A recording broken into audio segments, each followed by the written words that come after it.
Pledge of Allegiance. I pledge allegiance to the flag of the United States of America and to the republic for which it stands, one nation, under God, indivisible, with liberty and justice for all. Thank you.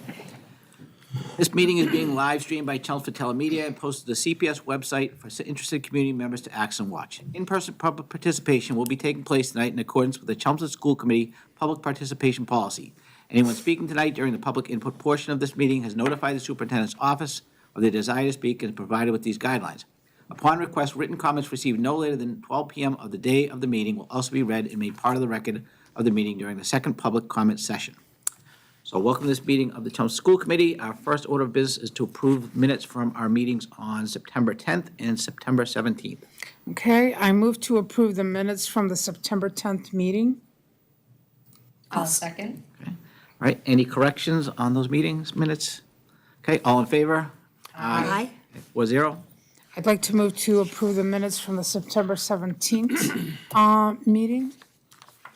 Second. Any comments on that one? Okay, all in favor? Aye. Aye. All right, next up, we'll hear from our Chelmsford High School student representatives. Hi everyone. So starting off strong, we're super excited to say that our newly improved kitchen is all done and students are able to get their lunches inside. I think yesterday was the first day that all grades could go inside the kitchen. Seniors got a sneak peek of it, I think last week. It's definitely an improvement from what we had before, and I think it's super cool. I can't even fathom how there was that much space back there before. I'm like, what was blocking all of that? But yeah, it's super cool and nice. And then this year, the Leadership in Motion Everywhere Club Lime will be hosting a Pumpkin Palooza on November 3rd at the high school's plateau from 2 p.m. to 4 p.m. This event will be open to the public with the intent of creating a fun event for the community and allow student groups from all over Chelmsford High School to get together for a fun day filled with tons of small spirit. Lime will also be accepting monetary and food donations at the event. All money donated will go to the Paul Center and all food donations will go to the Chelmsford Food Pantry. What's the date of that? What was the date, yeah? November 3rd. And they used to do like the drive-through trick-or-treat thing, but instead of that, there's the Pumpkin Palooza. I also have some good news. So the Chelmsford High School Theater Guild is already rehearsing for their play, The Beauty and the Beast, with students Lily Rogers as Belle and Hattie Aldaya as the Beast. The musical will be performed on November 21st, 22nd, and the 23rd.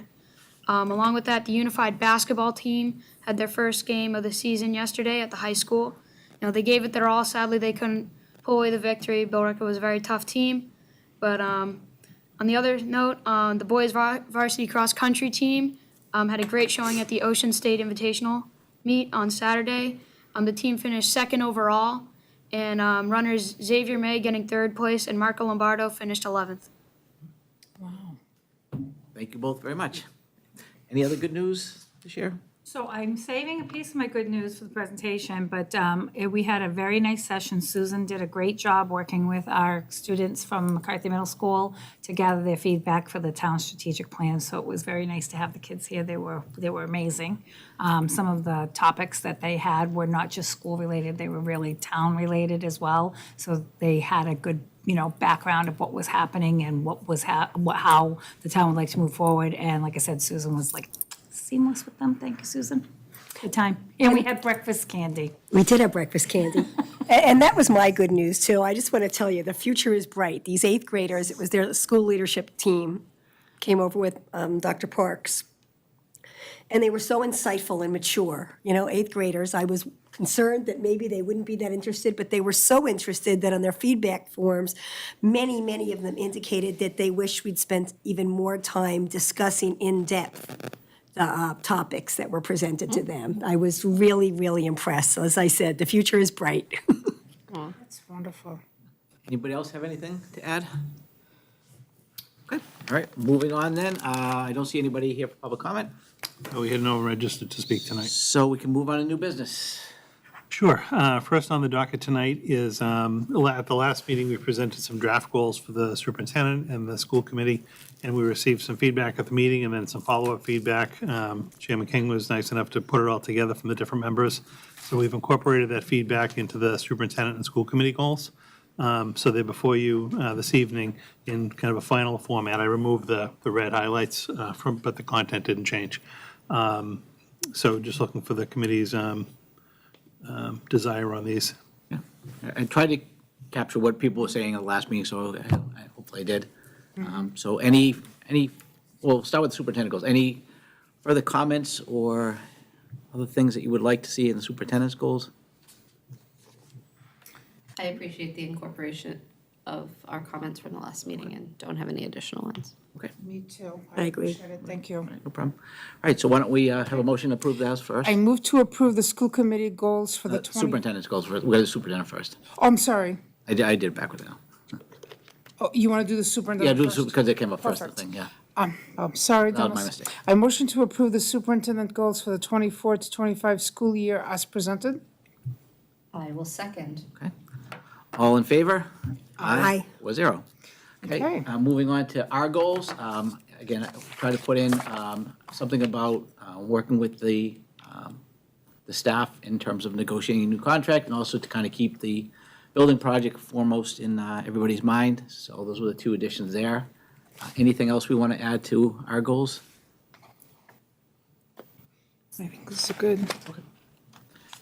All right, if not, I'll take a motion on those. Move to approve the school committee goals for the 24-25 school year as presented. I'll second. Okay, all in favor? Aye. Great. All right. Great, so we'll get those posted up to the website, these on both different pages, and we'll get working and collecting data and reporting on those over the course of the year.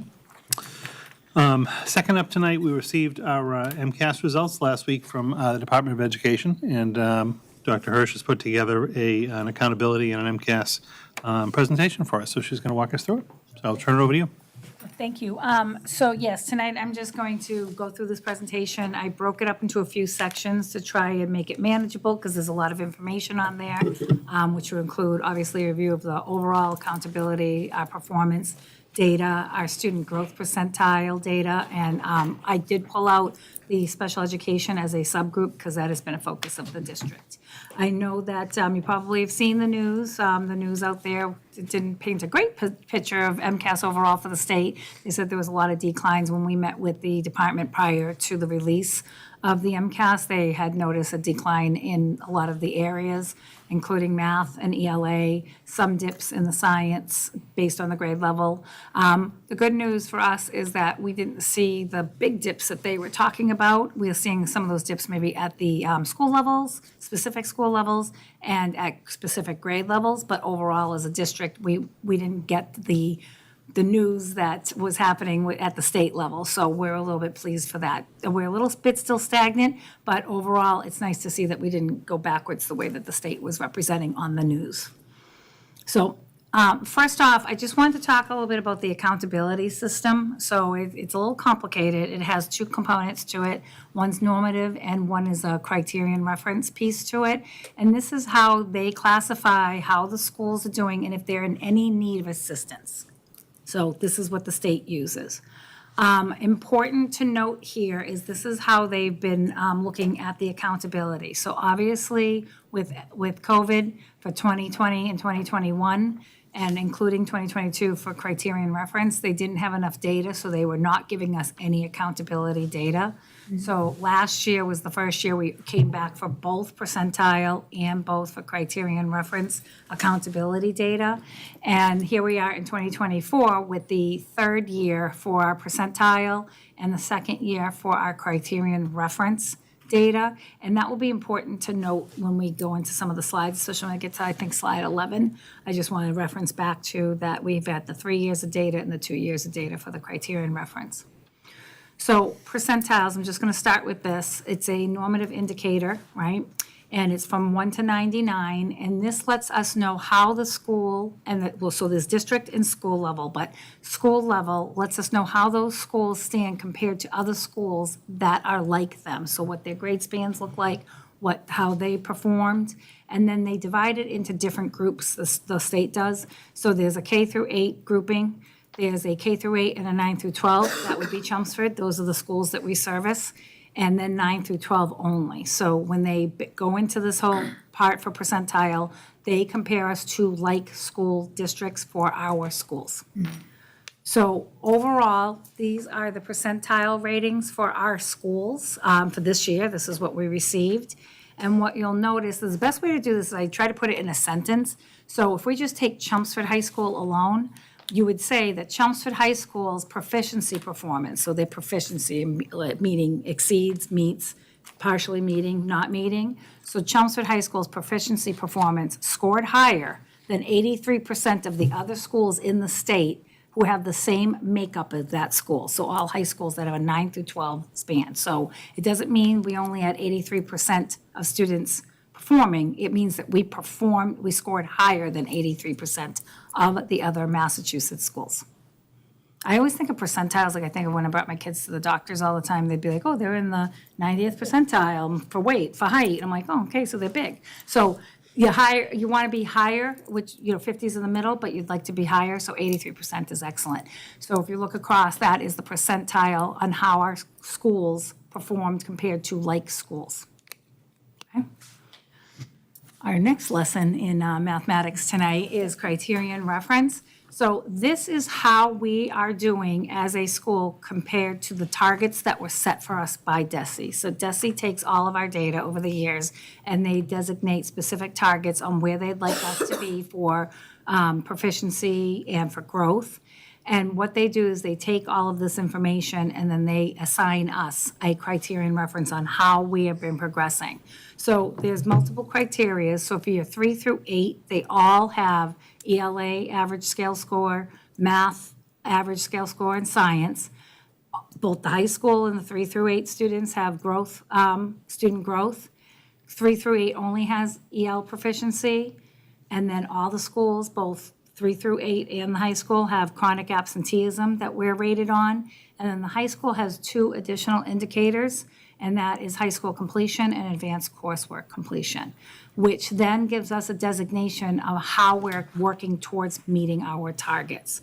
So this is broken down by percentages. So if you're a 3 through 8 school, anywhere within those grade spans that you're servicing, this is for Chelmsford specific. So our achievement was weighted at 65% for all students and 67.5% for our lowest performing students. Those are the students that we need to work with to close that gap. Student growth was at 22.5%, same for ELA and math, and that would be the same for percentage weighting for the lowest performing students. For all students, they look at progress towards English proficiency. We don't have enough students to look at, there's not enough students in the lowest performing group that they had a number for, so that is why they changed the weighting for both your achievement and your student growth. And then your additional indicators, which is chronic absenteeism for the grades 3 through 8 as well. And then you'll see a similar trajectory here for the first the first 2 pieces for achievement and growth for high school only. There's not enough students for L as well, but we don't have the lowest performing group, but that is not an indicator that this department is looking at. And then high school also has chronic absenteeism and advanced coursework, as well as their annual dropout rate, 4-year cohort graduation rate, and then an extended engagement rate, meaning are they continuing on in school past high school? Quick question. I've seen this a million times that I've actually never known the answer to this question. What is the state considering to be advanced coursework? That would be our AP and our dual enrollment classes. So both of those, so we code them specifically in Aspen, so which is our student management system. So AP's always been that, but with dual enrollment, that is considered an advanced coursework. Some of the Project Lead the Way classes are in there, but most of ours are running either dual enrollment or AP anyways, so they'd get pulled into the. So it really looks more at the, like, the upper grades, like it wouldn't look at like honors, No, quote unquote, as. no, it has to be, so what they consider advanced is something that would be what you consider past high school. So dual enrollment and AP are considered courses that are college level. Thank you. So, yes. And then they take all of this information and based on how you proceeded, they give you a point system. They scale it based on how much progress you made towards that target and they give you a point for it and they weight that point. So that is how they come up with criterion reference. Much more complicated than percentiles, but this is how we receive that information. And then what they'll do is they usually take 2 years of data, and there's a little caveat to that I'll explain, but they take the two pieces of data. So they took our 2023 data and our 2024 data, gave us 40% credit towards the 2023 for the weight, and then 60% for the 2024 to come up with our final criterion reference. And I'll explain that a little further when we move down. So if we just look at Chelmsford, just for 2024, our accountability was 59% progress towards meeting our, so we had substantial progress towards meeting our goals. So we're in good shape because we've made some significant progress according to the state. So there's, back with those criteria I was saying, there's like limited, there's minimal, right? Then they have substantial, and then they'll have like meeting and exceeding. And then there's a designation portion, which we can talk about tonight, believe it or not, in Chelmsford.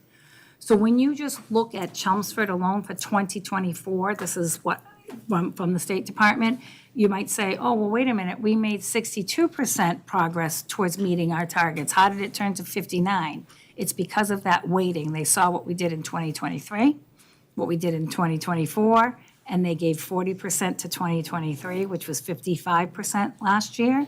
This year, it's 62%, so they took 60% of 62%, added them together, and you came up with 59%.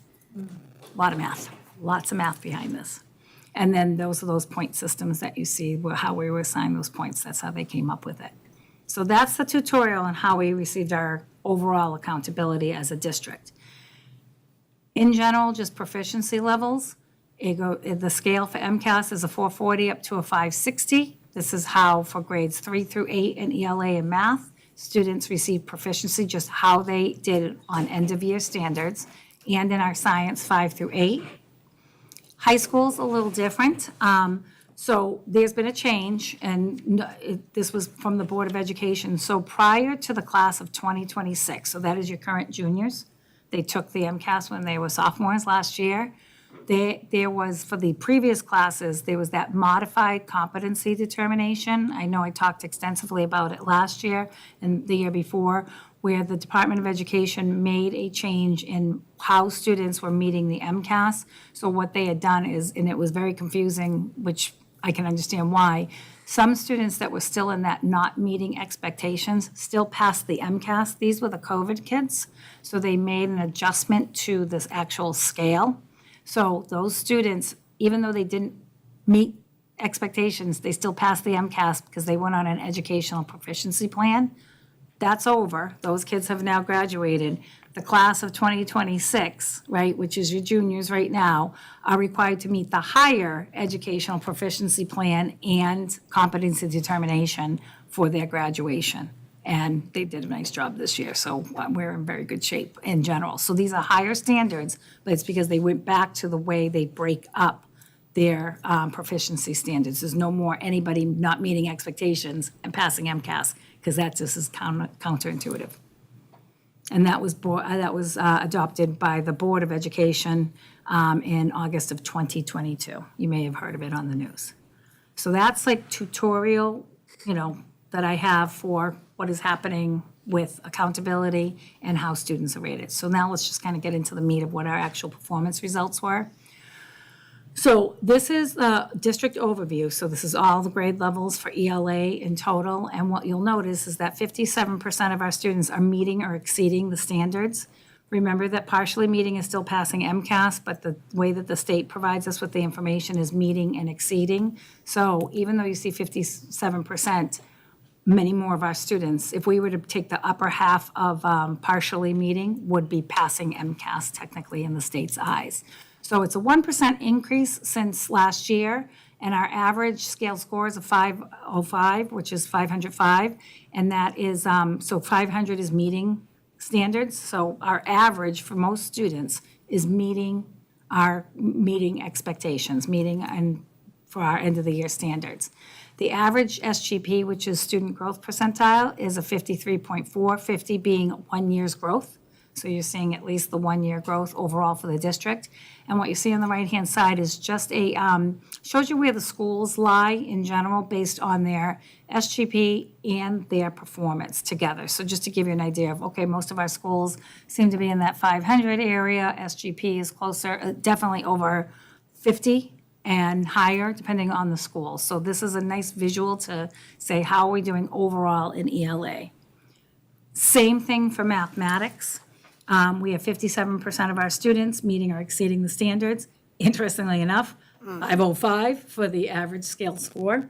They must have been talking to each other. And 55 for our student growth percentile, again, over that 1-year growth.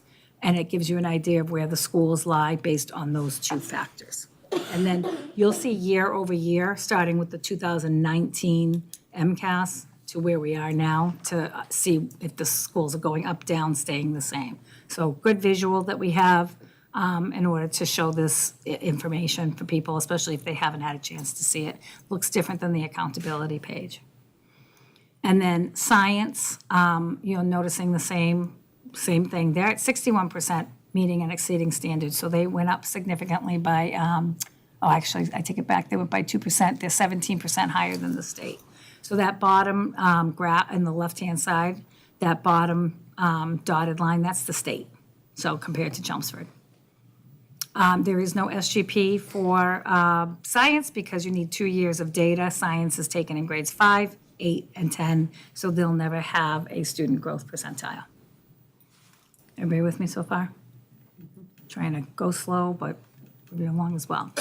So now this is at the school level. So we see that and we're like, okay, great, we made the performance, but what is happening at the school level? Because this is where you start getting a little bit deeper into the data to find out, is there something we have to target at a school? Is there something we have to target at a grade level? Because that is where you make those larger changes.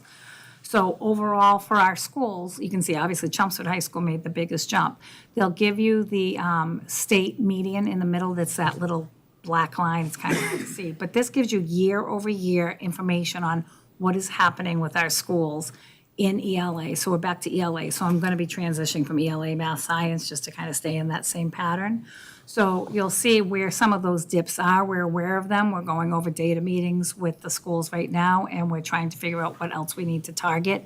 And then at the bottom, we're looking at those grade levels because interestingly enough, you see, from grade 3, they start to go down in 4 and 5, shoot right back up in 6, fall down again, and then come back up in high school, which we would like to see more of a consistency, not this up and down. So what is exactly happening in those grades? We'd have to, once we look at that, we look at each school individually, because that's all the schools put together. We need to see what is happening, is there a specific grade level at a specific school? Do they need more support? What does the student makeup look like? How can we make those supports happen?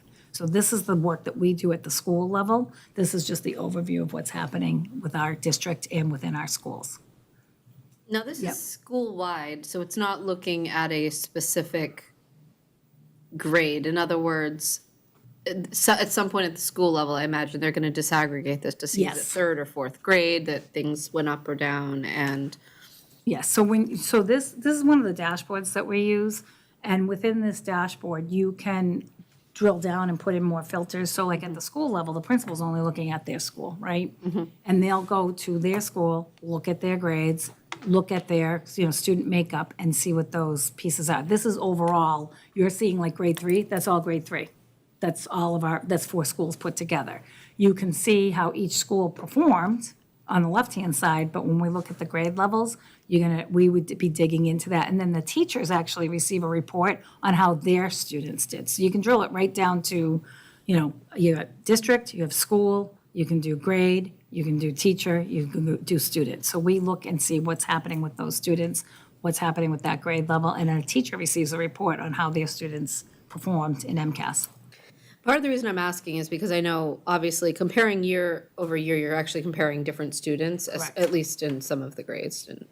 Like, I want to follow the 6th grade students because I can tell you right now, I think they were a little bit higher last year, so then they turned into 7th graders, so I want to find out what's going on. Yeah, so I guess Need a cohort. my question is that is the work happening, for example, to diagnose, is there a particular grade moving its way through that's going up or down? Let's say, they find out that at a couple of the elementary schools, there was a drop from 23 to 24.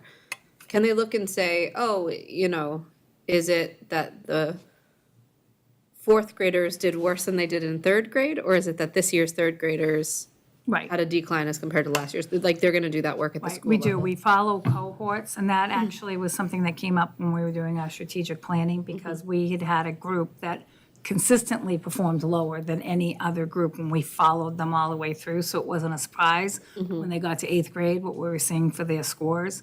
What is surprising is when you have a group that's consistently doing well, and then there's a big dip, what happened? Right, that was And do my, they come back up? So you're right, following year by year is sometimes gets a little dicey, because we actually even talked about this during strategic planning of, you can ebb and flow. You can be at 80, you could be at 85, you could be 82. Is that something we want to, be worried about?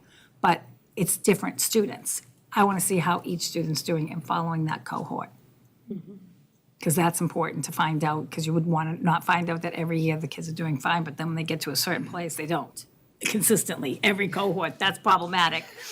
Hopefully that's not the case, but I'm pretty sure that's not the case, but we would follow each cohort of students. And that's something we're doing in terms of the seventh grade big drop to see if that's Right. consistently at So the they hold seventh grade data level. meetings. They're starting the data meetings. They start this week because we have in all of our internal benchmarks, we have MCAS to look at, so there's enough to make some informed decisions. It's not just one piece of data. And then we can take a look at those kids, and then they can make an action plan on what they're going to do. Because sometimes what you find is, because we can even drill it down to the standards. So we sometimes find that there is a standard or two that the students are not getting, so we might have to target more lessons. And we can go back and see if this has been consistently with every student in that grade level. Do we have to go back and teach more of a certain, like numeracy? Is there, two-digit addition? What is it? So we drill down to the actual standard. So the teachers get even more detail than what's in this dashboard. yeah, I mean, one of the things I was wondering is, at this point, we're at the point where not every student taking the MCAS experienced COVID in the same way and at the same age when certain formative skills were being introduced. The impacts might look very different. A kid who's in fifth grade now, I know personally, was in kindergarten when COVID hit, and a lot of kids that year had a completely interrupted learning to read process, for example. A kid who would have been, experiencing COVID while learning algebra, for example, and having that kind of critical developmental point in math might see the impacts, 4 years later when they're taking advanced mathematics courses. So I would just say, I hope those kinds of conversations are happening too, and thinking about, COVID itself, the COVID era might be receding, but the impacts obviously are felt for as many as 12 years after. Yeah, our grade 4 students are the first students that went through school without Yeah. masks or, don't come to school, that type of stuff. And absenteeism has changed too, which is great. We're seeing an upswing because like one of the big lingering effects from COVID, whether we were in school or not in schools, like kids weren't coming to school. It was tough. So you're right, you don't know how it was impacted. Some families were very nervous about their kids coming to school. Others, weren't. So we're not going to see a big change until we can see this fourth grade group all the way through and see how our kids are coming through. Yeah. But if you've got that consistent drop at that seventh grade level, it could indicate other things. Correct. That we don't know yet. We see this, but we'd have to go and follow the cohort Yeah. through that if there is a drop consistently, why? Right, because one of the things I very often hear is students entering the seventh grade have a very difficult time dealing with suddenly we've got all these teachers to think about, moving around, keeping, the executive functioning type of thing, organizational, and so on. So, we'd have to dig deeper and see, it might not just be the courses, it might be the way, things they need to learn before they start doing it that way. Right. One of the big pushes, as a former seventh grade teacher, I can attest to all of this. one of the big pushes that the schools are doing is like transition work, right? Because it's not just teaching, it's how do the kids transition? Because when they do get to 7th grade, it's traditional education that many of us probably remember about our own education, and it is a lot of different teachers. And also working together to make sure that, they don't have as many assignments at the same time or many tests on the same day. So a lot happens, and developmentally at that level, that is when it's coming of age, right? So they really are much more aware, their friends take over, right? Sharon knows, she lived this with me for a long time. So it's a different group, and they have different needs compared to when they're in 6th grade. That said, I think this does have implications for, I was going to say our committee, but really our town, as we look at middle school projects. If we see that the transition from 6th to 7th grade is a difficult inflection point to be transitioning from one school to another, that might have implications for, the decisions that the town makes around a new middle school project and what grade span it covers.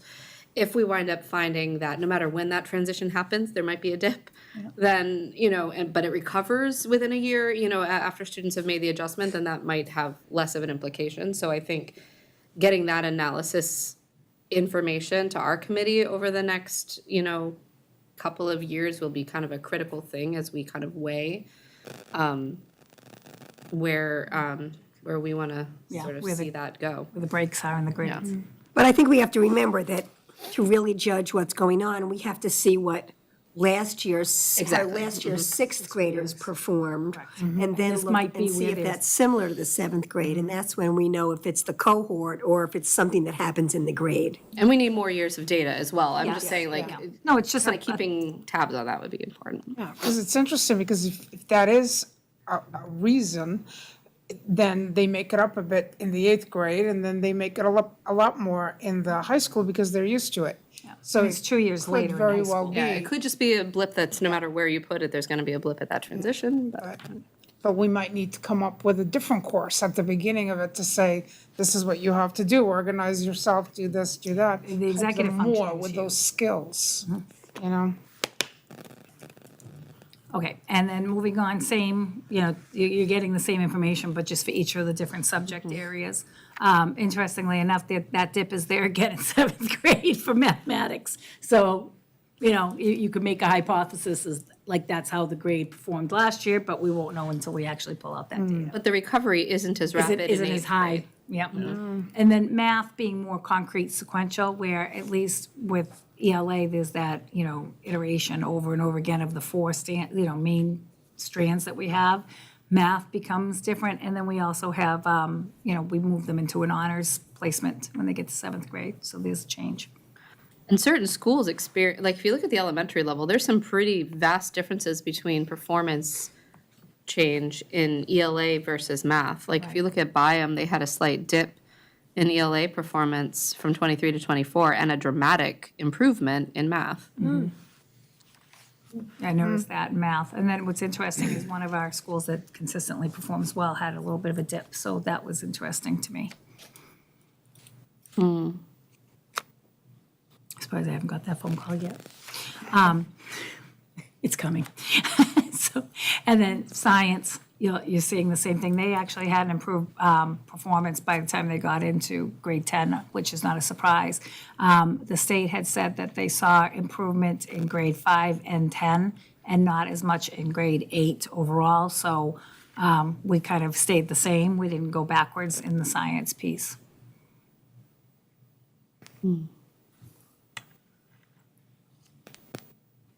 Okay, and then I'm just moving on to SGP. SGP is only for math and ELA. Again, science doesn't have 2 years' worth of data. This gives you an idea of how our schools are performing for SGP. And this is a big one, right? Because performance is performance. If you are already a year behind, you may not meet the standard, but did you grow? Are you able to grow? And one of the big things that I always say about growth is, yes, it's great to be at 50 and above because that's 1 year growth, but not when you're behind. You need that stretch growth. So this is overall, but we have to look at the subgroups because in order for them to reach higher proficiency, you would need to be growing at a higher rate than just 1 year. You would need it to be 1+, right? So if we have to dig into that growth piece because even if they make it to the top of partially meeting, they won't be able to do it if they're not learning and extending that growth piece out even more. So I call it stretch growth, for lack of a better word. And some of our schools are actually a little bit behind the 50% there, where they should have 1 year's growth. So if they have students with disabilities or students that have an emotional disability and they're not able to access the curriculum, you're not going to see them get higher without being higher than the at least 50%. Does that make sense? Mm-hmm. And we're seeing that same trend in mathematics as well. The reason I probably should have said on the other slide, you didn't see the growth data for the elementary schools is, again, that was in the middle of COVID, so they didn't have ELA, they didn't have MCAS in 2020, so there's not 2 years worth of data. So that's why it's missing. It's not just missing for a reason, it's missing because, just because we didn't get it in there, it's because they did not have growth data for elementary school students because there was not 2 years worth of data for them to compare it to, because only fourth graders are the only ones that would have an SGP. Third graders haven't taken MCAS yet, so it's only fourth graders. That's the missing data. So same trajectory, we're seeing that ups and downs, but again, that growth has to be stretched out, and these are the conversations we're having at the school level with both the administration, between the administration coordinators, and then with the teachers, and then we take it from there. What would you say stretch growth would numerically be, 60%, 70%? Yeah, I think, I would think it'd have to be at like 65% to see significant changes, but definitely 60. Okay. Ideally, it would be great if it was 70. No, But that, that's you why I don't want to didn't be know what you defined unrealistic, stretch but growth, yeah. honestly, 65, you'd want to see that like 1.5 Okay. higher. And then, so since we put a lot of focus on special ed, like I can break this out on any subgroup that we look for, but since we've been doing a lot of focus on special ed, what is happening, I thought it was important to pull this out for this presentation. And what we're seeing here is, so at the top is gray, in the gray is students that are not on an IEP, underneath in the green are students on an IEP. So even though the trajectory is the same on the left-hand side, there's a significant, which we know this, there's a significant gap between the performance of students with disabilities compared to their non-disabled peers. And that is an important piece to be looking at, because that is that stretch growth that I'm talking about. Those are those targeted lessons, how those students are being instructed in the regular ed classroom, which is one of our focuses for this year in the strategic plan, because a majority of these students should be in the regular ed classroom. These are not students that are pulled out necessarily. It's a combination of that, but the majority of our special ed students are in the regular ed classroom. So I'd want to know how they're being instructed in the regular ed classroom. And then on the left, on the right-hand side, this is a new feature that they gave us in this dashboard, which I thought was kind of cool if you like the visual. Just to give you an idea, and again, this is performance, so 500 is meeting expectations. It gives you an idea of where the students fell on the right-hand side. So the gray is obviously students that are not on an IEP. On the right, students on an IEP, just to give you an idea of how of that 500 of meet, where did they fall above that, where did they fall below that? So it's a new little cool feature. I thought I'd throw it onto the slide. This is district-wide. This is district-wide, yes.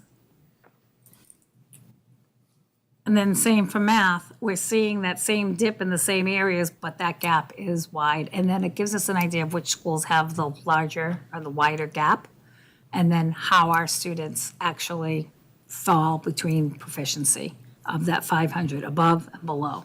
So it's like smack in the middle for your non-disabled students, and then it's a little bit of a smattering for your students with disabilities.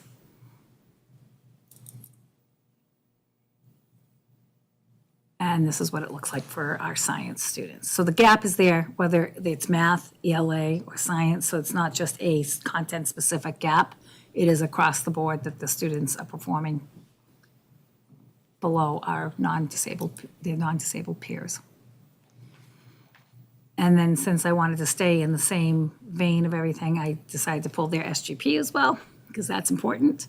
And this is what I'm talking about, although there's not that big of a gap between students not on an IEP and students on an IEP for SGP, that SGP has to be higher for students that are on an IEP in order to start seeing that movement moving forward.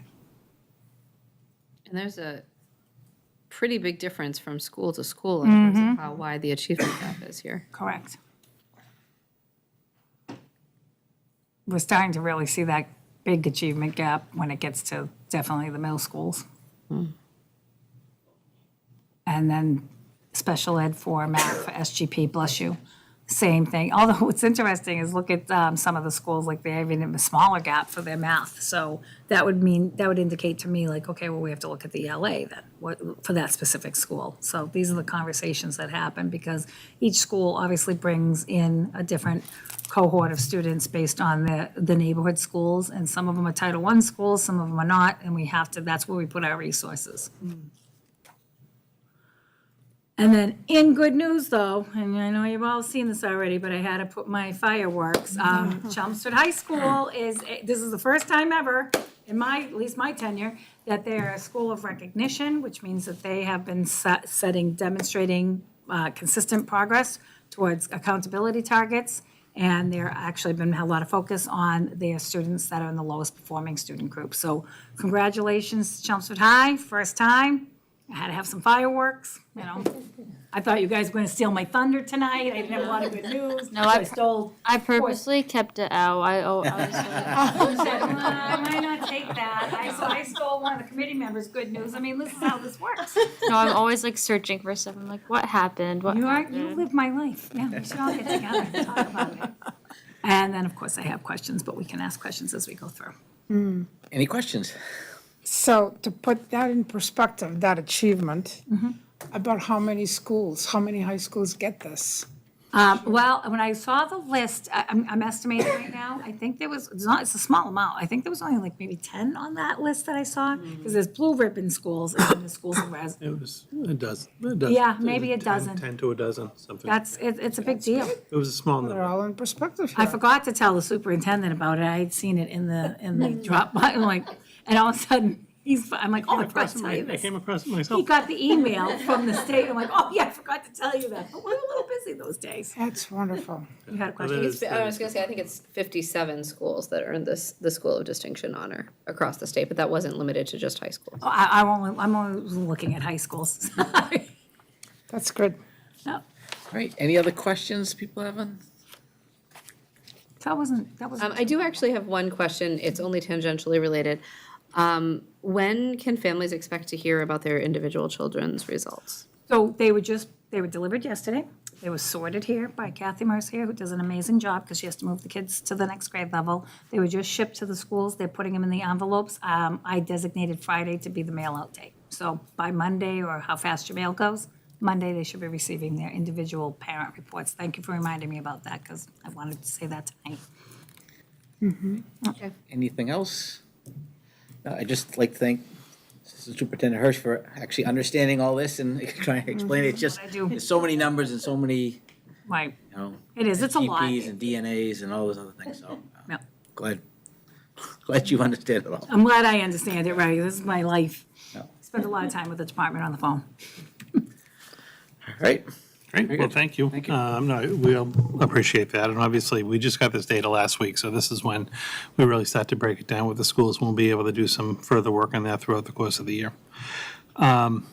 Third report this evening is just kind of a pre-document for you.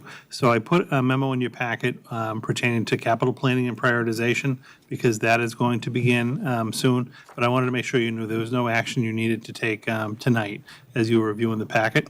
But what I did to just kind of refresh people's memories, we keep a tracking sheet of all of our different capital projects that ultimately go forward to the Capital Planning Committee for consideration.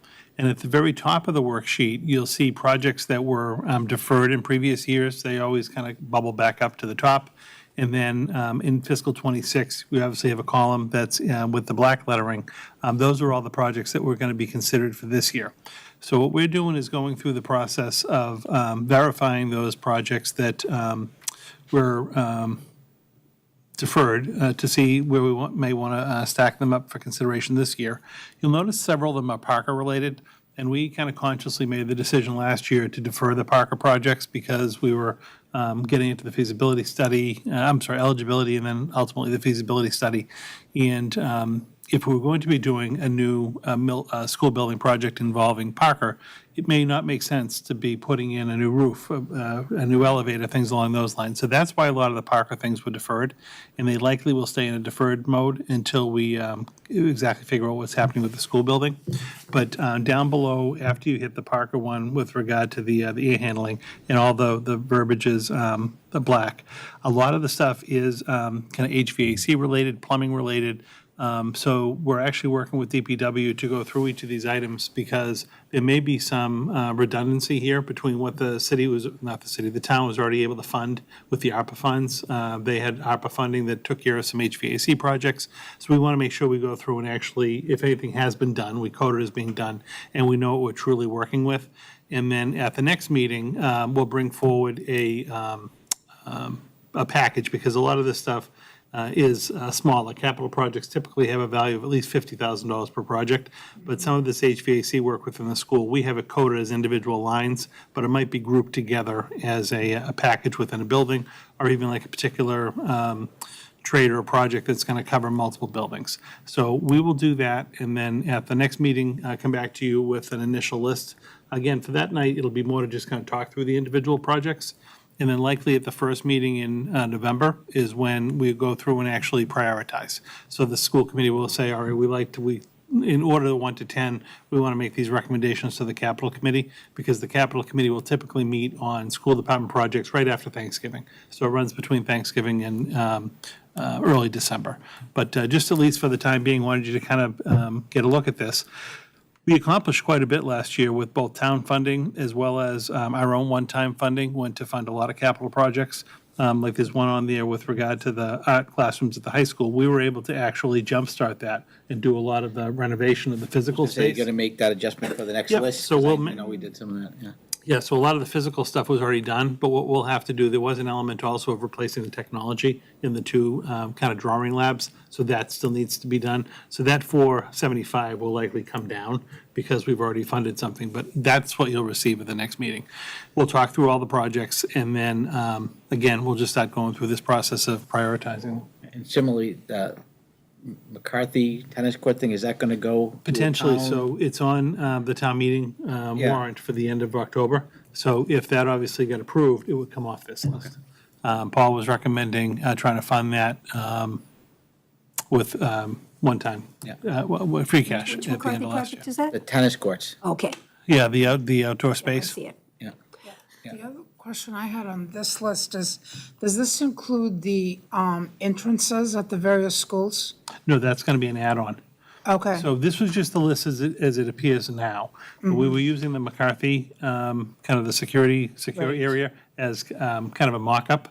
So we have all of the costs from that particular project now that it's done, and we're going to use that to basically Right. come up with a budget number for the other 6 schools. and that's going to be part of So that will this? be included on this. Included, okay. Correct. And it's somewhere in there, right? Yeah, I don't get the language, like it says, It's going to get bumped to the top. Yeah, no, I'm just saying, like, there's, Yeah. for the later years. the school Well, there security was and an update on the alarm systems. Yeah, okay. Within the building. I think that's what might be on there. Yeah, yeah. But the secure entry area, it will be on there at each of the schools. okay, so it's part of that security system update? It'll be an ask, so that'll be like Alright. an add-on. I'll point it out to you when we put it on the list. Thank you. I have a question just about the process. In order to prioritize these, are you going to give us some sense of the urgency of some of these? Yes, what we'll end up doing is we'll give you a recommended list of projects, and then I kind of give you my recommendation for the priority, and we'll talk that all through. And then you may say, okay, well, I understand that, but actually this is more important to me. That's when you'll kind of have that discussion, and then ultimately bring things forward. Usually, we're pretty much on with regard to like the major projects to bring forward. But I'll at least give you like my recommended list, and then we'll work from that. Okay. Yeah. And it's a lot easier too when you start combining these things together. is. so you don't Yeah, have, the like, list is obviously 27 things longer to look than we're going to be able to Yeah, right, so, accomplish. yeah. Right. Right. I have a couple of very quick questions. One is, I see under one of the listed items here is at Parker replacing some of the classroom units, which I assume is the pods. There's a 70, Something $1,000 item in there. How far down are you from the first page? I've just lost my own place. I am on the second page where it says replace portable classroom units. So that's, and I have like a note section that's not coming up on the PDF. I can go back and refer to my note.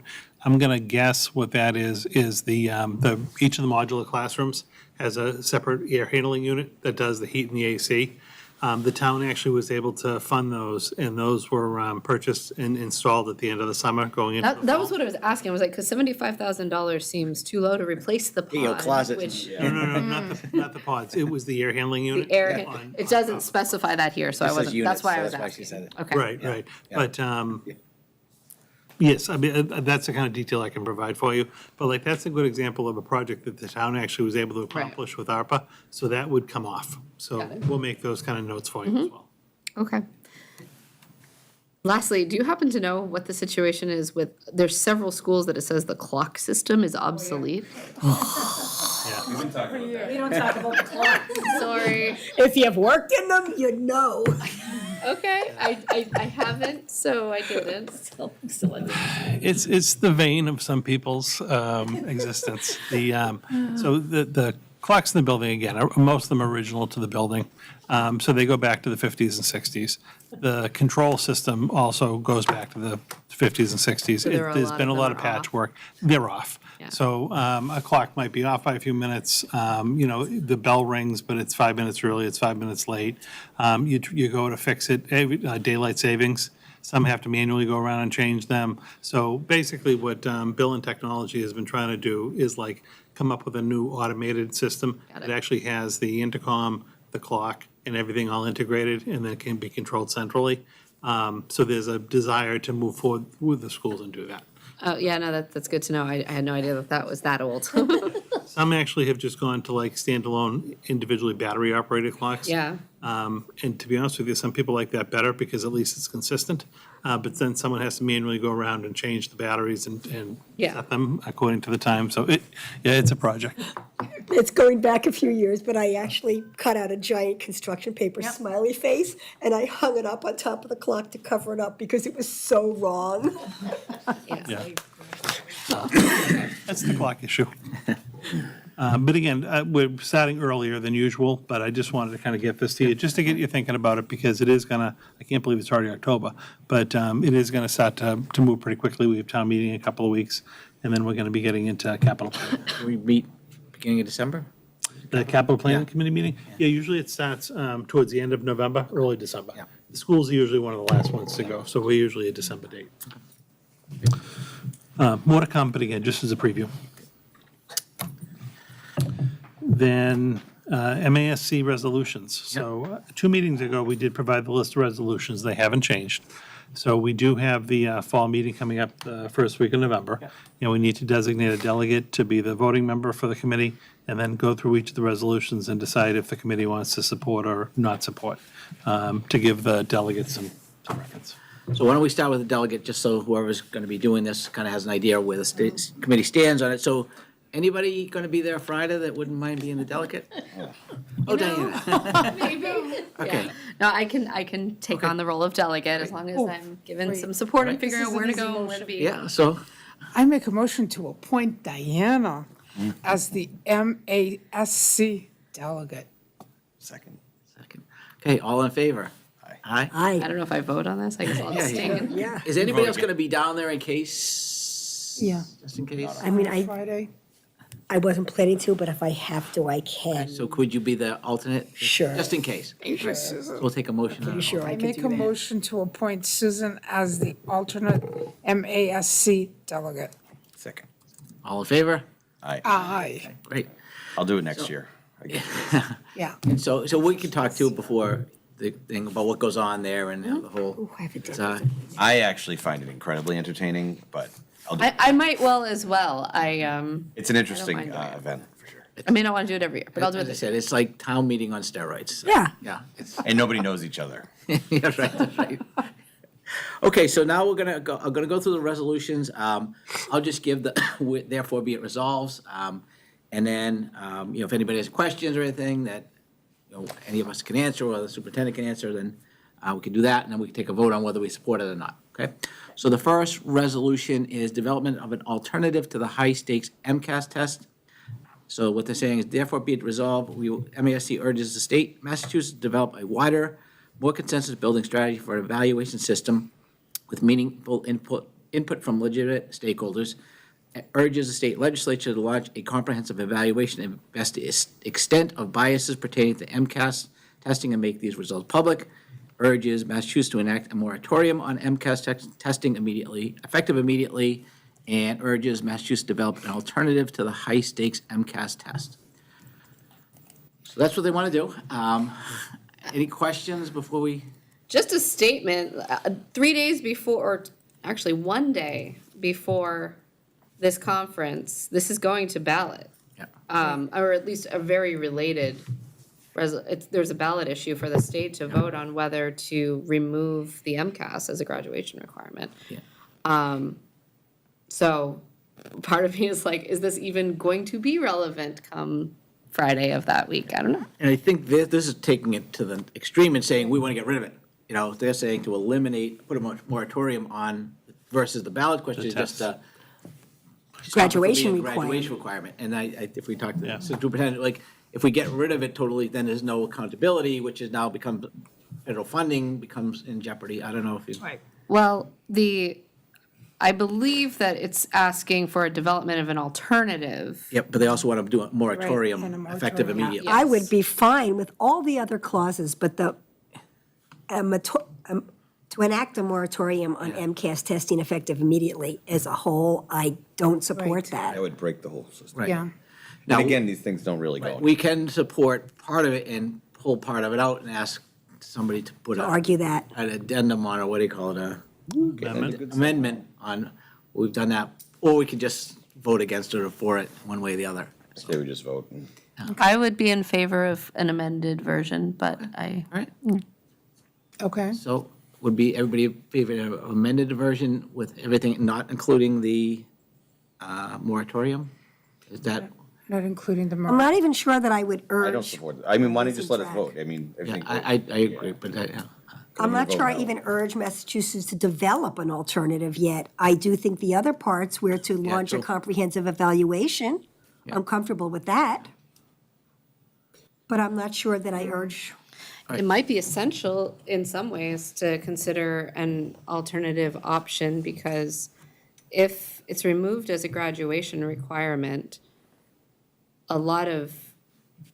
there's going to be a need for a lot of districts to look at alternative. I understand that it won't get rid of MCAS altogether, but there's going to be, I think, the launching of a need to look for alternatives to determine competency.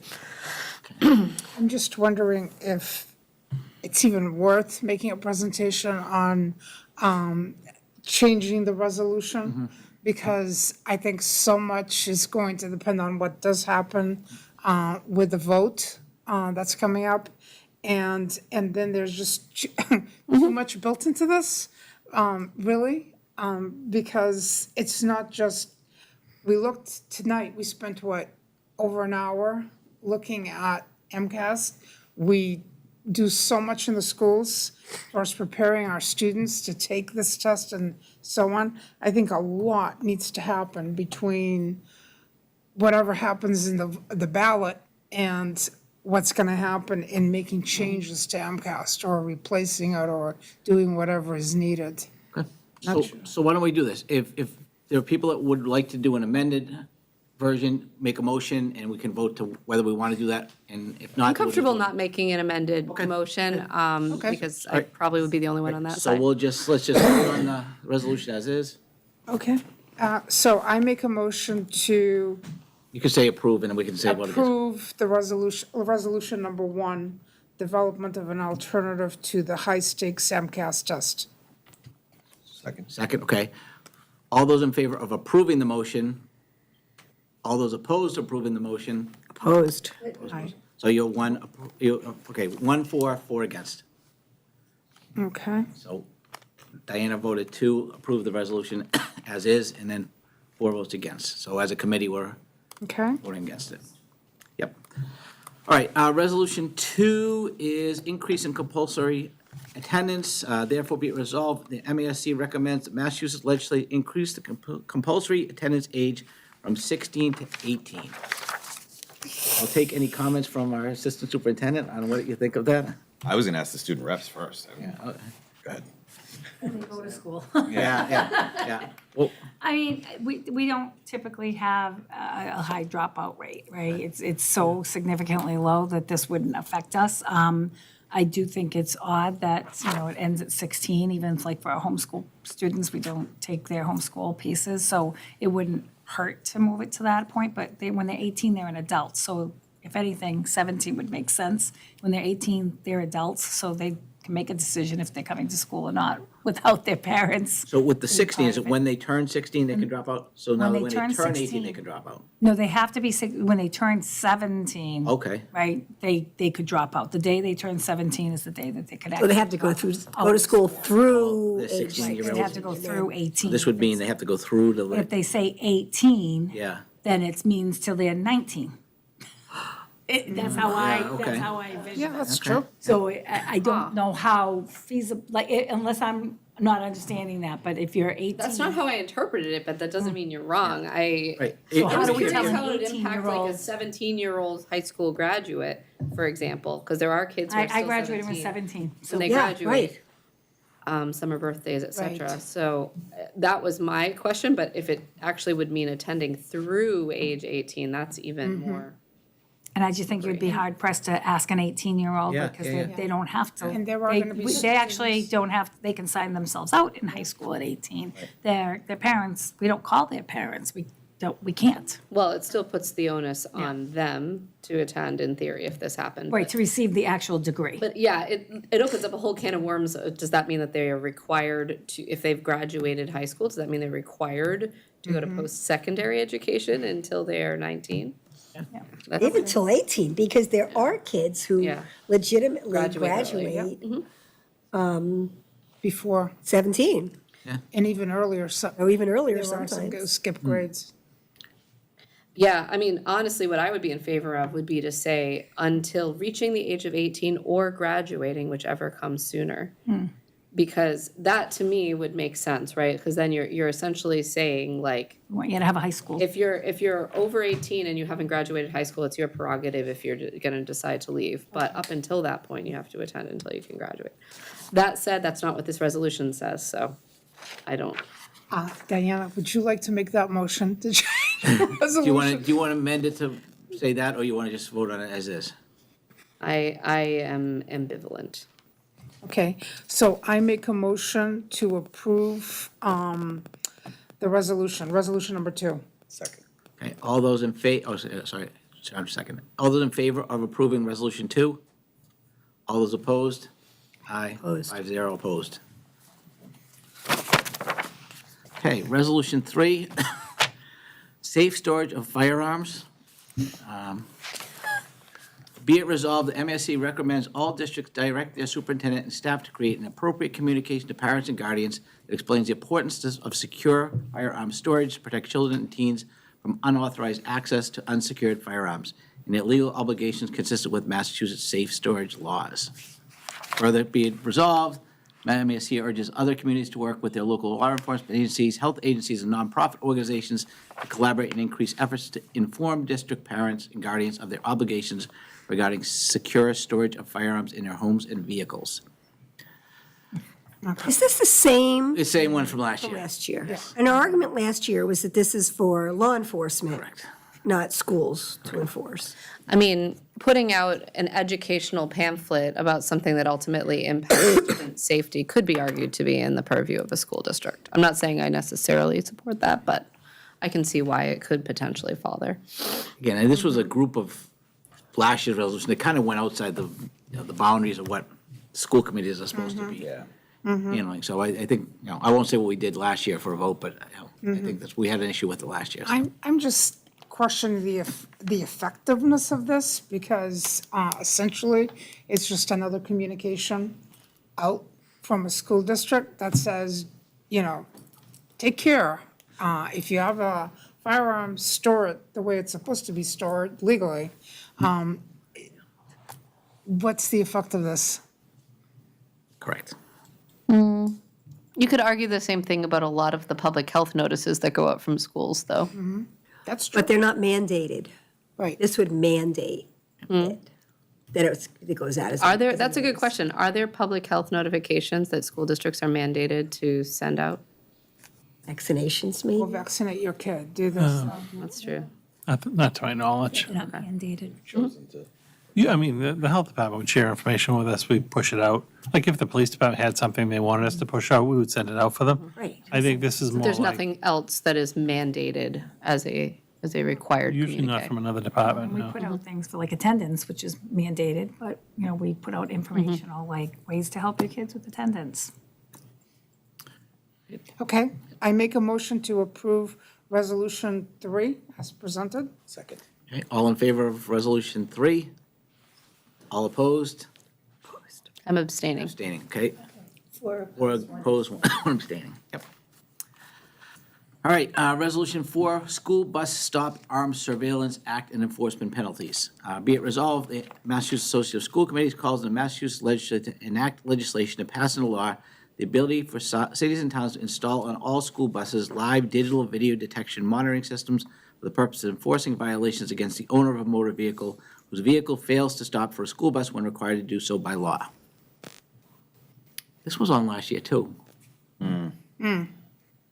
I'm curious, so a lot of this hinges on this statement that is made in the resolution that currently municipalities are not able to levy fines based on, They can, but they have to get caught, so they say put cameras on them so they can catch them more. but are municipalities currently not allowed to put on cameras? Because what this resolution is saying is that they should be allowed to, not that they should be required to. So to me, that implies they're not currently allowed to. Well, and the other thing with these is we don't own the bus company, like, so it's up to NRT anyway, and it's, so, I just, Yeah, I'm truly just curious if there's an assumption built into this resolution that is inaccurate. Like, is there anything stopping a town from deciding to add cameras to their buses? Is there actually a policy forbidding it, or is it, I don't know. I guess I don't read it that way. I mean, there's nothing to my knowledge like forbidding it, and like we have cameras inside the buses.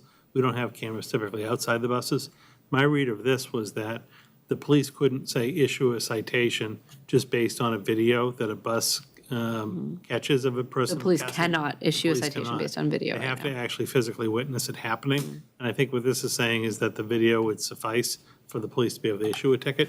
That's my read of it. I don't know enough about it, but that's, I think, what at least this is trying to say. Strikes me as something that's potentially well-intended, but could be a slippery slope in terms of video surveillance. Okay. I find it would be similar to, I don't know, is it legal for them to have cameras at like red lights? I don't think we do that either, right? There's some places that do. Some Yeah. towns Oh, yeah, do. sometimes they do, Sometimes yeah. do. There's nothing forbidding it, let's put it that way. Do we? And as I read it too, it's saying, as you go through the whole thing, but that presently, unless witnessed by a police officer, penalties, you don't get penalized. If the police officer sees you, get penalized big time. If you get caught, like a license plate on a camera, they'll give you a small fine. So I think they want to up the fines to let video evidence make the full fine. What I'm gathering from the information, yeah. Oh, well, it could be. I'm speculating. Yeah. Because if a policeman pulls someone over in the car, if this happens, they have the driver. If they just have a camera of the car, they don't necessarily know who's driving the vehicle at the time, so maybe that's why it's a lesser. They're probably just On the giving it to who the vehicle's registered owner rather owner of the than- car is, as opposed to citing the person driving. Now, who's gonna go and monitor all of these tapes from these buses, and is it automatically be required that the busing company go ahead and make these reports? I don't think that this resolution think it gets- requires anything. I think it just enables places to do so and permits higher levies of Yeah, a bus driver could report it, say, hey, listen, this car just passed me, Right. check the camera, you know? I guess. Like, just like if there's a fight, say, hey, check the camera, see who's Yeah. fighting. I don't think it requires any district to have to do it. I think it's enabling. And it really only asks the legislature to enact it. It doesn't say that it's absolutely going to go through if the resolution passes. Right, it says Right. give the ability to, not, Yeah. doesn't say you have to do it. Yeah, the resolutions Yeah, don't okay. carry a Well, lot of, I don't see a problem with giving somebody this ability if we don't have to do it. If it doesn't have to be done, because I'm thinking it's additional cost to school bus companies. It probably will transfer the cost to us in contracts. There's many things here. But the safety concern is a big one. I mean, it is a big concern. So just allowing somebody to do something doesn't mean it's gonna get done. That's my read too. It Okay. does just say the ability for cities and towns Yes, to that's what I do It it. does say only that, you're right. So I'm going to make a motion to approve resolution number 4 Second. as presented. Okay, all in favor of resolution 4? Aye. Aye. I, 4.5. 4.5. Yeah, 5. 5. 5, okay? Okay. All right, resolution 5, aligning taxing authority with the required local contribution. Therefore, be it resolved that the Massachusetts Association of School Committees calls for the enactment of legislation that would increase a municipality's levy limit by the amount of increase of the required local contribution in excess of 2.5%, granting the municipality the ability to raise local revenues mandated by MGL Chapter 70. You want to take that one? Well, I mean, for basic terms, there's a Proposition 2.5 basically puts a cap on how much the town can increase its tax base each year, or its tax revenue. This would basically be proposing to lift the cap to be an amount up to whatever the increase in the required local contribution is. So if your local contribution went up to 3% more or 4% more, technically the town would have the ability to tax up to that amount of money. So this is essentially putting it to the towns to potentially have more leeway with how much they would raise taxes on a year-by-year basis. And potentially raising people's taxes even more. But it would be on a town-by-town basis. be a I'm town- just saying it wouldn't impact the state's. I read this to be like the authority would go up to that amount. Whether the town did it or not would be up to the town. Right, so it's not mandating that towns do this. That's what I'm Right. asking. Okay. Any other questions on this one? Okay, Okay, I make a motion to approve resolution number 5. okay, all those in favor of resolution 5? 1, all those opposed? 4. I don't even know why the schools would, anyway. That seems more bigger than just the school district. All right, resolution 6, support of legislation to improve the fiscal health of rural school districts. Therefore, be it resolved that the MASC urges the legislature to pass comprehensive legislation encompassing all recommendations from the Legislative Commission on the Fiscal Health of Rural School District Reports, a sustainable future for rural schools. So what would be the definition for a rural school? A lot of the districts, like out in the western part of the state, Okay, kind of beyond like Worcester, would be getting into more of like the rural area. What's tricky is that this hinges on urging recommendations from a report that we don't have access to. I would Right, not in be this document, comfortable you're right. urging recommendations from the report that they cite without having access to the report that they cite. yep. Okay. and is this a report that's annually issued? Would this be going forward each year? It looks like a legislative commission, so I don't think so. I think it was probably a study. Yeah, there's. And I probably think a it comes study. from the fact that a lot of rural schools, their populations are going down, and, as the population Really? goes down, their funding goes down, now it becomes hard to keep the schools open because there's just not enough funding coming in based on the population, so they're probably looking for additional money above and beyond to keep the schools going, but it's my supposition. Yeah, it's something I empathize with, but it's hard to weigh in on. That's how I Okay. feel. I certainly empathize with them, but I think we don't have enough exact information on what this would Yeah. really entail. Okay. I make a motion to approve resolution number 6, which is supportive legislation to improve the fiscal health in rural schools districts. Second. Second. All in favor of approving Resolution 6? Quick comment, in support of our rural brothers and sisters out west, I'm voting yes. Don't even need to know, it's not gonna go anywhere. All right, 1 yes, all those opposed? 4, okay. Got you. Wherever cities are out there. Okay. All right, Resolution 7, fully adjusting Chapter 70 aid for inflation. Be it resolved that MASC calls on the Massachusetts legislature to advance legislation mandating inflation index catch-ups to Chapter 70 foundation aid that fully accounts for realized inflation that has occurred since the passage of the Student Opportunity Act. Be it further resolved that MASC work with the Massachusetts legislature to ensure in future years where realized inflation is above the 4.5% annual inflation cap in subsequent years, inflation index catch-ups are made to Chapter 70 aid, and the realized inflation is used in the formulas to calculate Chapter 70 aid in perpetuity. Great idea. But what's the realistic? No, I do like this one. Yeah. And this was one that the Superintendent's Association also basically supported a similar version. Okay. In the Chapter 70 statute, your inflation was capped at 4.5% a year. And so if, your budget increase was going to go up by, let's just say, the 4.5%. If inflation was actually at 5%, then what would happen the next year is if you only go to 4.5, that extra 0.5% would carry over as a starting point for the following year. So if inflation only went up 3% that year, instead of just giving you the 3, they would give you 3.5. So there was always that catch up. When the new, I think it was listening here, but the new law came along, the Student Opportunity Act, that basically capped it at 4.5% per year. There's no catch-up provision. So if you're 4.5%, if you go up 5%, you go up 4.5. The next year, if you're 3 again, you're only getting 3. You're never catching up that 0.5%. So the lag of that is affecting school districts. So that definitely hurt people the last couple of years.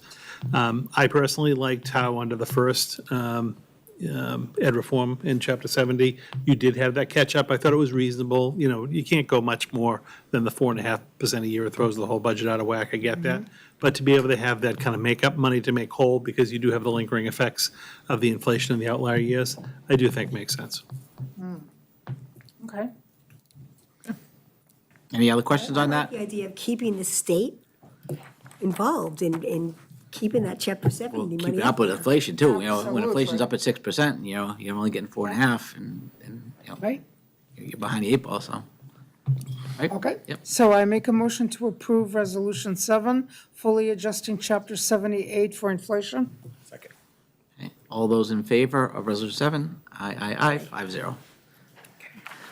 All right, Resolution 8, equitable funding for non-regional school districts with high transportation costs. Therefore, be it resolved, that the state recognize the financial challenges faced by many non-regional school districts due to their higher transportation costs and longer routes. Data acknowledges that non-regional school districts should have access to financial support similar to regional districts when costs are extraordinary. A special fund shall be established to provide financial assistance to non-regional school districts with higher transportation costs. This fund shall be known as the Extraordinary Routes Relief Fund. Now, would we qualify as a non-regional school? I don't see us qualifying for this, So no. what would be a qualify as a non-regional non-regional school? school, but I don't think we would qualify as having exorbitant transportation costs. Well, just say in the Yeah, to future, all of a other. sudden they went up, right? But would we qualify as a But non-regional? you have to have longer, when you read into the details, it's for districts having more than a certain percentage above the average in terms of the length of their transportation routes. And I don't see us being in that category. I don't see how I haven't gotten that deep into because- it, but I don't see how we would fall into it. Because the town could put themselves into that category by simply having fewer buses. Oh, that's an interesting. It's That's it's an interesting unusual. thought. But you breaking all the rules. Wow. I'm not saying they should, but it's just, Yeah, and they say the funds could be used not just for transportation cost, but also purchase and maintenance of buses, fuel costs, and driver salaries. So I don't know. Not just mileage related, or? No, again, I think a lot of this is kind of coming from the western part of the state where you have very small school systems that are covering a big geography. And it's like mom and pop type districts where the district is paying their own buses and they have 2 or 3 bus drivers and they're driving these long routes. I really don't think this is a Chelmsford thing. I This is guess, sponsored by Plymouth, weirdly. I don't know the geography there enough. Yeah. Well, it does. It is, that's what I'm thinking. So in Western Mass, there's a lot of regional school districts which are not included here. So maybe Plymouth is basically like, hey, give us ones that aren't regional school districts that are big. I have some concerns though, because to me this directly conflicts with the idea of a resolution supporting additional funds for rural school districts. To me, it's like, why don't we come up with a formula that looks not on the category of your school district, but on the actual exorbitant transportation costs that any district, regardless of categorization, might be facing. And it reads like they want to make it like circuit breaker where you have to apply, once you reach a threshold of 125% of the state average and da-da-da. So, I guess it doesn't really, I don't see how this would ever pertain to us. And beyond that, like if, I always kind of look at it, not that I'm not trying to help other people, but if this were enacted, the money's got to come from somewhere. So it's likely going to come from some offset of something that we were looking to get. I don't see how this benefits us. Okay. okay, I think more. I make a motion to approve Resolution 8, equitable funding for non-regional school districts with high transportation costs. Second. Okay, all those in favor? All those opposed?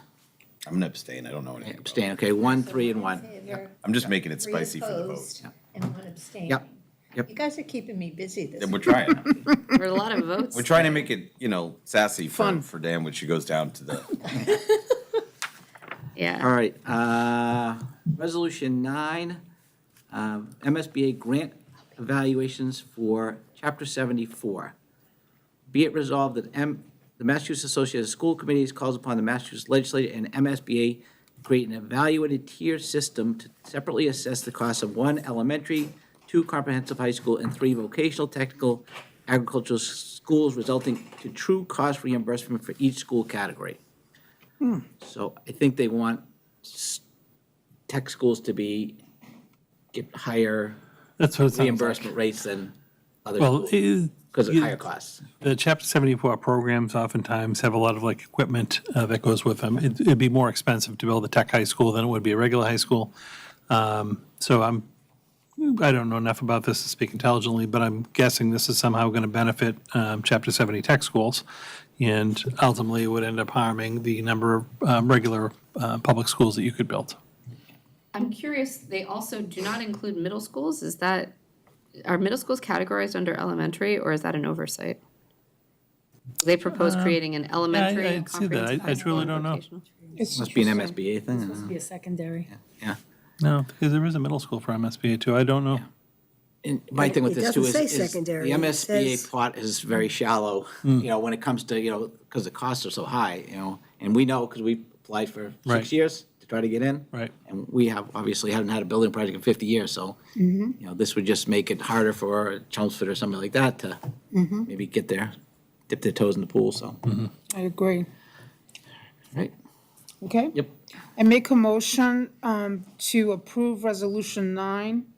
Is that 9? Yes. Yep. MSBA grants evaluation for Chapter 74. second. All those in favor of approving Resolution 9? All those opposed? I, Aye, and abstaining? Abstaining. Okay. Okay, Resolution 9 was 4 against, 1 abstention. Okay, so no one was in favor. No one for, nope. okay. 0 for. All right. Okay. Resolution 10, expansion and capacity of Chapter 74 vocational technical programs. Be it resolved that the Massachusetts Association of School Committees calls upon the governor and legislature to support the expansion of capacity in current Chapter 74 schools and to work with districts that lack access to vocational technical schools to create programs. And further resolve, Massachusetts Association of School Committees calls upon the legislature to convene a special commission to consider changes to the current law and regulations relating to the overall authority of the MSBA, alternative overall financing structures, standards of project eligibility, appropriate financial assistance based on the nature of the school, it probably seems like the same thing as the last one, of the project being considered, potential differential requirements for elementary, middle schools, and comprehensive high schools, in vocational, technical, and agricultural schools. So the second part is basically what we just voted on. Okay? The first part is to allow them to expand capacity beyond what they It have. sounds like adding schools and/or programs Yeah. within schools. Right.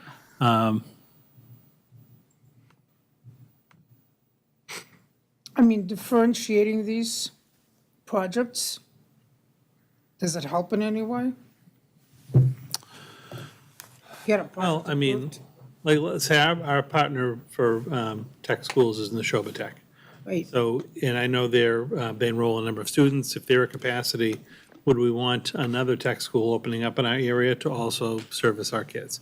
It's going to take kids from our, I mean, there are students that benefit very well, and I like the programs there. I think it's a great option, but I don't know, you'd be basically diluting or watering down the population to go to Chelmsford High School if you did that. So I do think it would have financial effects on the district long-term.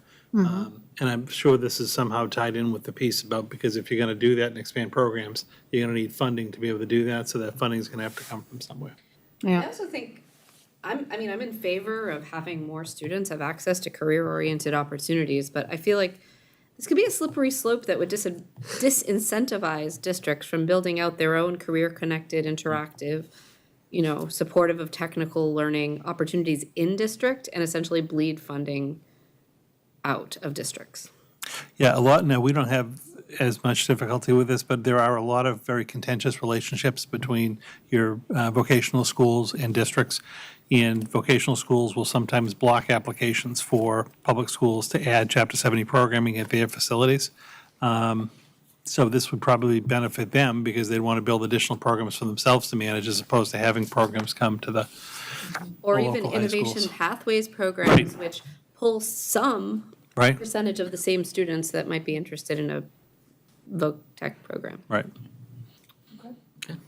I move to approve Resolution 10, which is expansion in capacity in Chapter 74 vocational technical programs. Second. Okay, all those in favor? All those opposed? 5-0. 0-5, yep. All right, so those are all the resolutions. Do we need to vote on whether to reauthorize? I'm gonna go through the next ones, yeah. So this is a new thing, so we haven't had this before, so I guess in a recent delegate assembly, they decided to expire resolutions after a certain amount of years, so there's a number of expiring resolutions, which, I don't know if they're on the one in the packet or not. Wow. I'm sorry, they I could- have part of the attachment, but I didn't list them Okay, individually. I can read them through, I mean, Okay. so. Oh, God. Because I have them written down here, or I have them written here. So these are ones that are expiring, and I guess if we wanted to, we could petition to have them reinstated. If any of these are something that somebody's very passionate about and would like to see it come back up for reinstatement, then we can vote as a committee to do that, and then Diana would have to. So it's then- not a simple vote. It requires advocacy to retain. Correct. So you would have to say, okay, we would like to insert Okay. this one on this, and then it would have to vote on whether to reestablish that as a. And then, just for example, the banning polystyrene from schools, it was passed on a voice vote that it was resolved that MASC urged the Commonwealth to ban the use of expanded polystyrene foams, blah, blah, blah. But it didn't happen. Didn't happen. So it's just saying that we want them to keep trying. If we wanted to push this forward. Correct. We would want to keep. And I was actually, I was on this one, I was a delegate, and there were people that were, just in terms of the costs and everything else, they just, they didn't want to have to endure But that. even having passed the resolution, it didn't lead to action. No, it didn't pass at all. The resolution didn't pass, no, that one. So it was up and it didn't pass. I remember it being voted down after. Okay, It so said do you it wanna- passed in 2019. Oh, on a voice. passed on a voice vote. Oh, did it pass? As opposed to Okay. approved? Yeah, I think these all had passed. I think the They're question is expired. whether to keep them. Oh, okay. All right, Because it good. hadn't Fine. yet Okay. accomplished To its re-up goal. them as a Right, goal. Yeah, that what they definitely need is another 3 years to marinate. Then it will definitely work. I don't know. There you go. MASC Right. drives me So crazy. I'll just read through them, and then if something that it's something Okay. passionate about, so one was banning polystyrene from schools, another was pertaining to educated diversity and professional licensure. Basically, they want to get rid of MTELs and set up a whole separate board for licensure. Full funding of transportation costs for students in foster care. Poverty in children, which I think was just a general support for students that need that. Access to menstrual supplies, charter school reform, climate change, mandatory recess, school committee anti-racism, prohibiting the use of Native American mascots, and full funding for individuals with the Disability Education Act. So, yeah, so I'm not clear here, because I feel Yeah. like there's almost two things. One is, are there any that we want to advocate for? And two, if any of these do come up for vote, how I Right. vote on Yeah. them.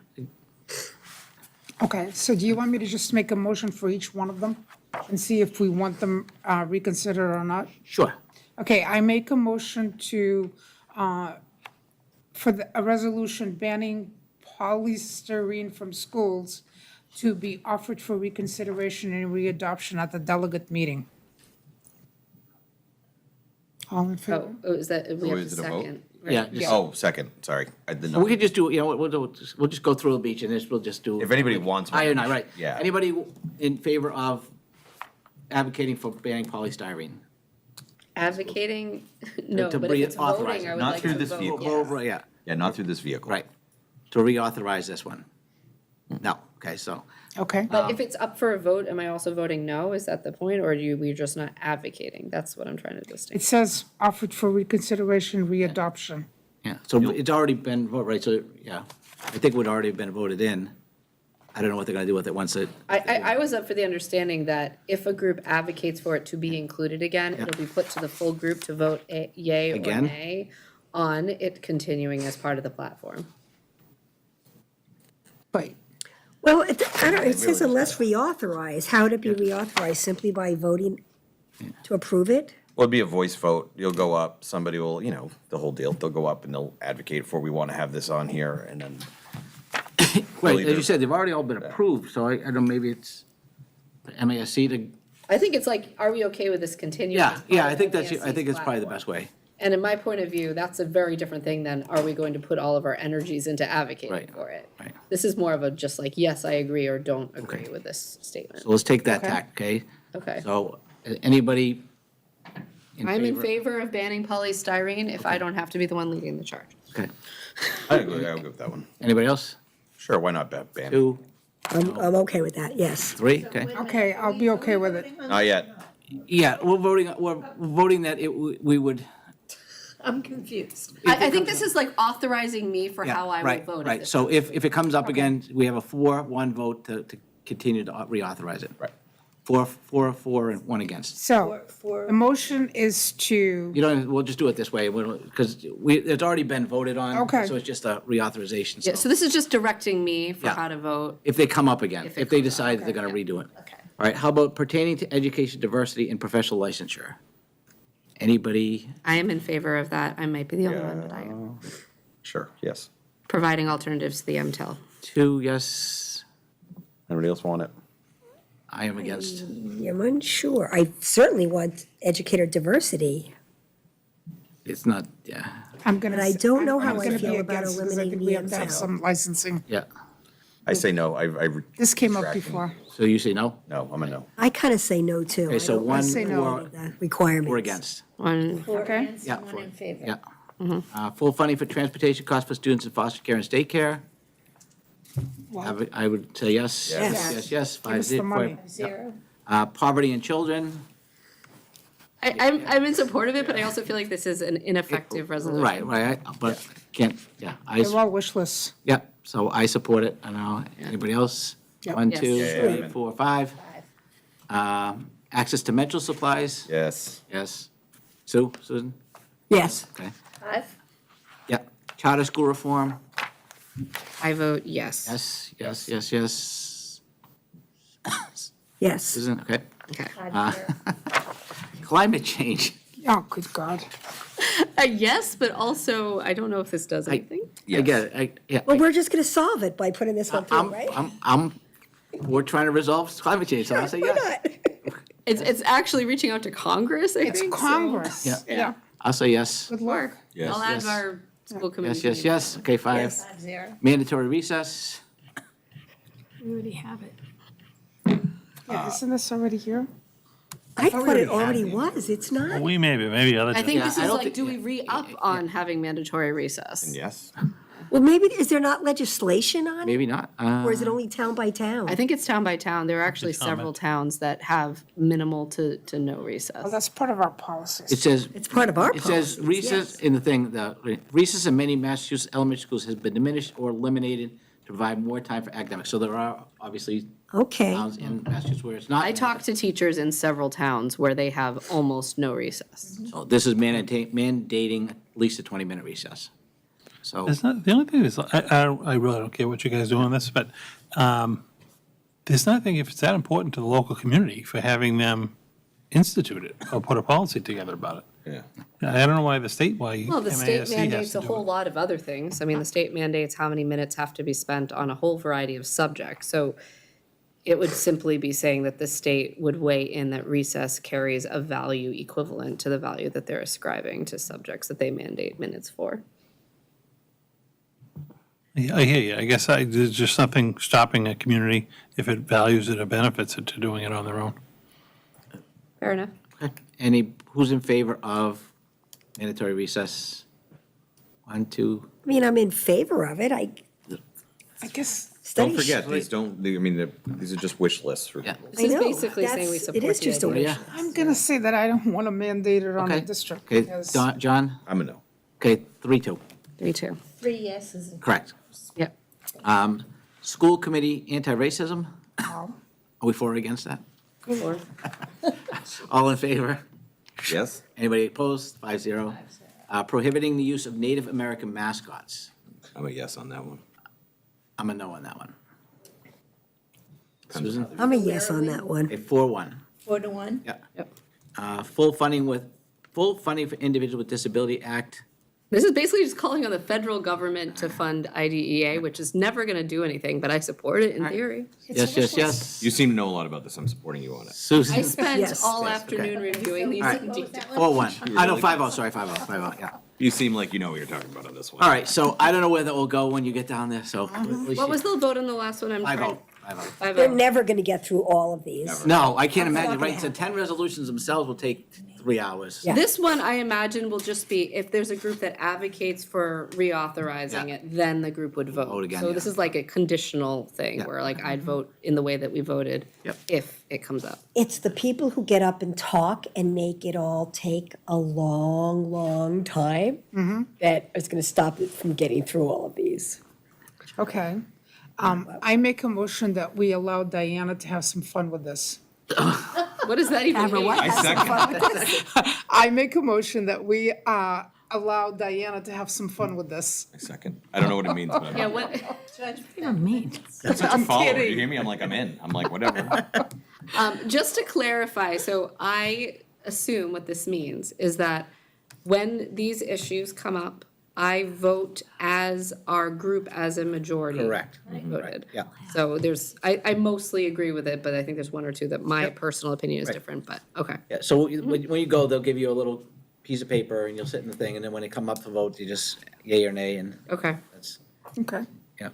All right, well, thank you, that was a lot of work. All right. Oh, All right, now so, we're at the evenings. yeah, we're at the endorsements. So there are 3 before you this evening. If you recall, it was about a year ago, representatives from the Chelmsford Water District came and talked to us because they're going to be doing some work over the next 2 years of running some additional new water pipes through town. And when they looked at how they were going to get from over there to beyond Lake Parker and the high school, they looked at town property because it would be easier to go through town property than digging up the streets and having all kinds of traffic congestion, stuff like that. So when we looked at it, they came out, they met with myself, Brian Curley, folks from DPW, and we physically walked where they would like to put the water mains. That wouldn't really have an impact, in my opinion, on the schools. They were very good to work with us on that. And from our perspective, if it's going to save them money, it's going to save them time. They're not going to be cutting up roads that we're potentially going to have to work around as well. And it really doesn't have a huge impact on us. We didn't mind if they did that. So the way they have this drawn up, this is going to go to town meeting in the fall. And Paul, the town manager, was just indicating it'd be good to know that the school committee was on board and kind of endorses this, that there's no objection from the school committee in case town meeting reps ask. So what they're hoping to do, and I made a mistake because I listed this as 4 votes. I didn't realize central office and McCarthy were all tied together because we're coming on the same property line. So it's really only 3 votes. So they want to come right across the front driveway of the building here near the hook.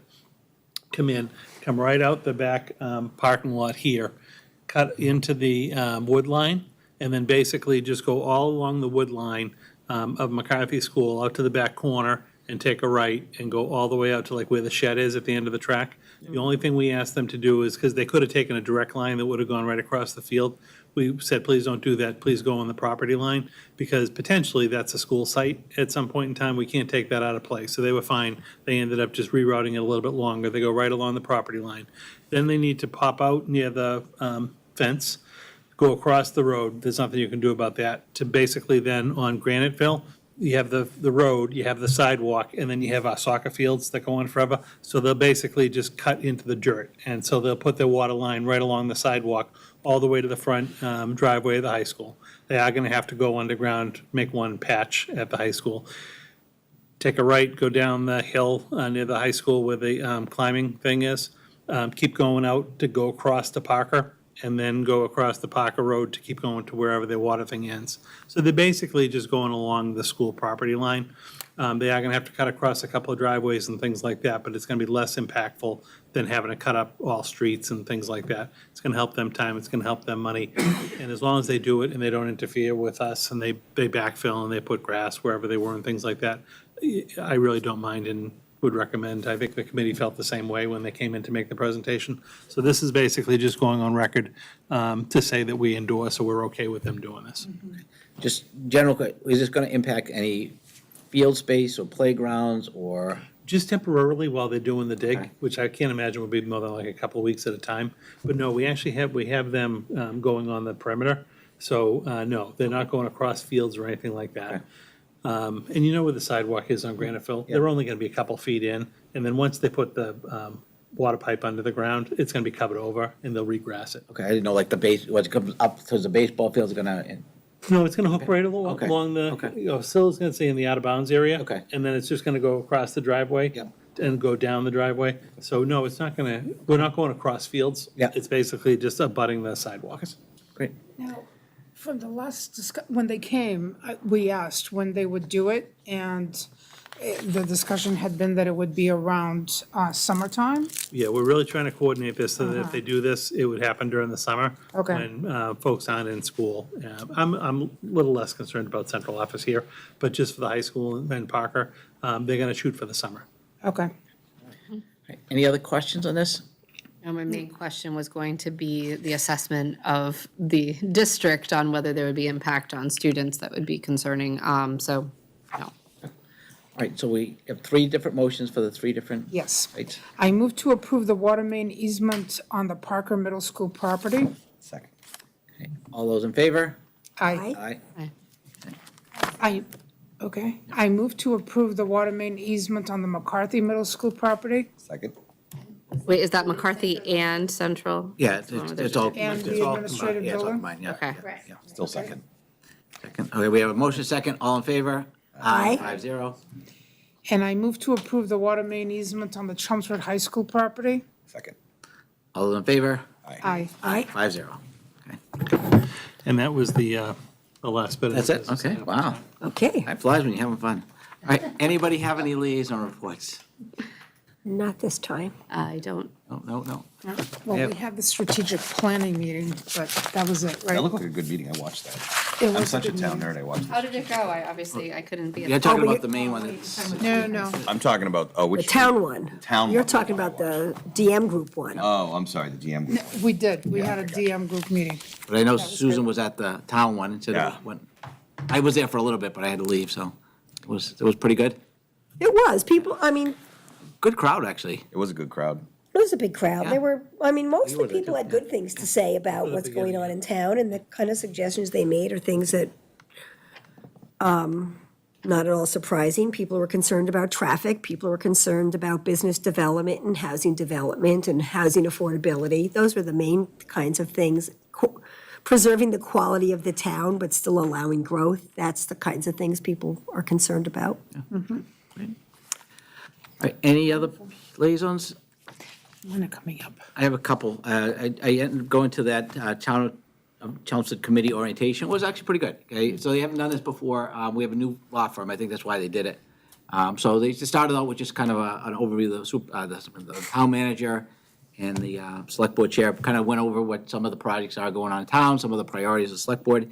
And then KP Law is our new lawyer. Just kind of went over just general stuff on meetings and public comment. I thought it was very informative. Talked about social media.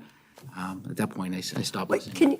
I heard that there was information about social media. Yeah, What? just like what you should and shouldn't do as a member of a committee, and just, you get into open meeting law, so if I'm posting something related to schools, and you say, hey, yeah, I think so, and he posts that, now it becomes a quorum, and you gotta be careful of, even just on social media, so. You will note that I have learned not to post on I social did, media at I all. didn't point at you particularly, but I learned that lesson for the whole group. Thank you.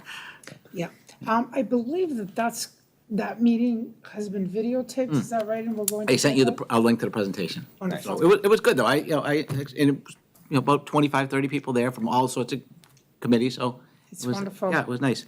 And then I went to the Alumni Association, had their first meeting of the year. Couple things with them. They're not gonna have a Hall of Fame this year.